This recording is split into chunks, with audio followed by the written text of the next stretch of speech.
Has anyone ever actually bought a house on auction.com? Now, you might be someone that's an investor or a non-investor, and you're looking at auction.com and you're asking yourself, is this even possible? Is the properties are even worth it? And the short answer is yes. Me, Paul, and other real estate investor friends have purchased properties through auction.com over the years. And in this video, I'm going to explore what our experience has been like, kind of talk about the platform, some of the pros and cons of it. And by the end of this video, you'll have a good understanding of the opportunities out there on an auction platform like auction.com, how to buy properties, whether it's for your personal residence or for an investment property. So let's start off the video by talking about, what is auction.com? So auction.com is essentially just an online platform that specializes in auctioning real estate properties. And it's a mix of foreclosure properties. So something like the sheriff's sale that's at the county courthouse steps. Instead of doing it at the actual location, they could do it on auction.com. And other types of properties that you have on there are bank-owned properties. These are properties that already went through the foreclosure process, and a bank is auctioning them off. And then lastly, some of them are private sales that are being auctioned off, like could be a distressed property or someone inherited a property through an estate sale. And instead of going through the traditional listing process on the MLS, they just want to go right to auction. So those are the three main types of auction properties that you'll find in types of auctions on auction.com. And auction.com, there's other national platforms out there, but they probably have the most inventory out there out of the other platforms, and they offer this in all 50 states. And now that you know what it doesn't really work for buyers. And the short answer to that question is yes, right? Me and Paul, as I mentioned earlier, we've purchased a bunch of properties through auction.com over the years. You just, and your experience is going to vary. If you're an investor, you want to first understand the website. When's it updated? And then what's the process you want to kind of continue to monitor and add these properties? You could have a virtual assistant do this or someone on your team directly. And by managing the new and updating of existing properties, that will help out constantly looking at new inventory and existing inventory every week. And then once you have a system in place, you could quickly analyze those properties that are potential deals, and the ones that aren't, you just label them as skip, knowing that you don't have to look at it again. And the types of properties that we purchased on auction.com, they're primarily residential single family home properties. And for us, they're a great resource to buy, renovate, and resell, or buy, renovate, and keep as a rental property. So from an investor perspective, those are two great ways to pick up deals through these auction sites. And then if you're a first-time home buyer, you got to make sure it's a property that doesn't need to be purchased in cash only. It's got to be eligible for financing. So that's just something to consider if you're not buying something outright in cash. And the success we had over the years is it's a great pipeline of potential distressed properties, especially from the bank-owned side, where these banks just want to get rid of the properties, and they use a platform like auction.com to auction them off. And it's a great resource for investors to buy these deals. So let's talk about how auction.com actually works. And let's do a breakdown of it, and I'll jump into the website later. But, first you want to search for properties.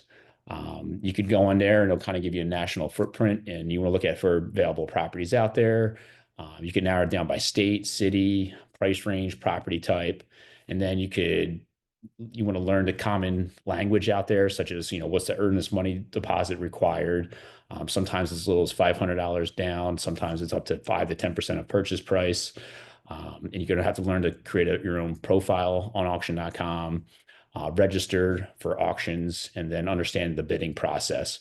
Got a lot of other videos on how to bid and how to analyze properties on our channel. So feel free to look at those resources. So, once you kind of know what market you're in, searching for properties, once you sign up for a profile, you could register for the auction. And then just be aware of common things such as when's money due initially and then later. And then, what's the closing process like? So with a platform like this, essentially, if you win a bid, you'll get an email congratulating you, saying it's got to be approved by the bank. Once it is, or the seller, I should say, in this case, could be a different type of auction. And once it is, they'll give you kind of next steps on, essentially a checkout form on what to fill out. what title company debt you want to select, and then when the close should be. So that's pretty straightforward. Once you win, how the auction.com sends you on the next steps with this checkout form. So other things to consider are some common challenges that some buyers might face with a platform like auction.com. There could be limited property access. um, Meaning you can't inspect the property before buying. It could be occupied even. So the auction.com does a good job of labeling vacant versus occupied, but that's something that, in a traditional sale, you could probably walk through the property before you make the offer. With an auction property, you're not most likely not going to have access to do that. All these properties, for the most part, are as is. So, you can't negotiate some kind of replace this before the sale happens. The properties are being sold in as is condition. So you're going to inherit any issues, repairs, et cetera, that are needed for the property.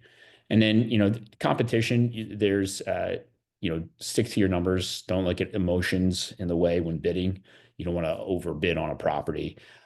So having a numbers going into it and sticking to your maximum bids is something that everyone should have going into an auction.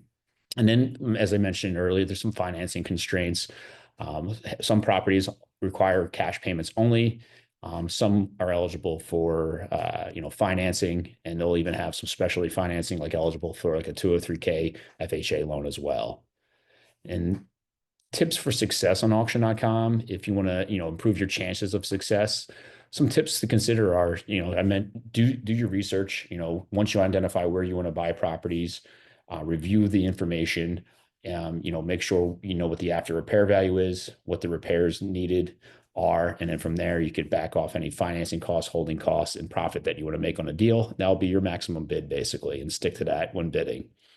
And then you want to understand other auction fees out there. So one big example is there's a buyer's premium or not on the property. On auction.com, they clearly label that on each property page. And sometimes there is no buyer's premium. Sometimes there is. And what a buyer's premium is an extra charge on how auction.com gets paid. In some cases, it could be a minimum of $2,500 or up to like 5% of the purchase price. So if you're buying a $100,000 property that you won for that amount, you would be paying an additional 5% to auction.com at closing. So just be careful of fees like that out there, and be prepared to close quickly. You might need 25, 30 days to close on like an REO sale, for example. If it's a foreclosure auction, sometimes the timelines are even tighter, such as like 10 to 15 days from your win. So just be cognizant and aware of all the different nuances with each type of auction on how much money is needed and when you have to close on everything. And with that, let's jump into an example of auction.com. Sharing my screen here, and you can kind of see here, this is what the website looks like. And these are your foreclosure auctions. These are your bank-owned REO auctions. So the lender already owns this, whereas here the borrower failed payment and it's up for foreclosure auction. The bank hasn't taken it over yet. And if you just go by here, another way you could filter by these types of auctions. You could pick a certain state. Just type in Pennsylvania, and then you'll see every single auction property on auction.com in Pennsylvania.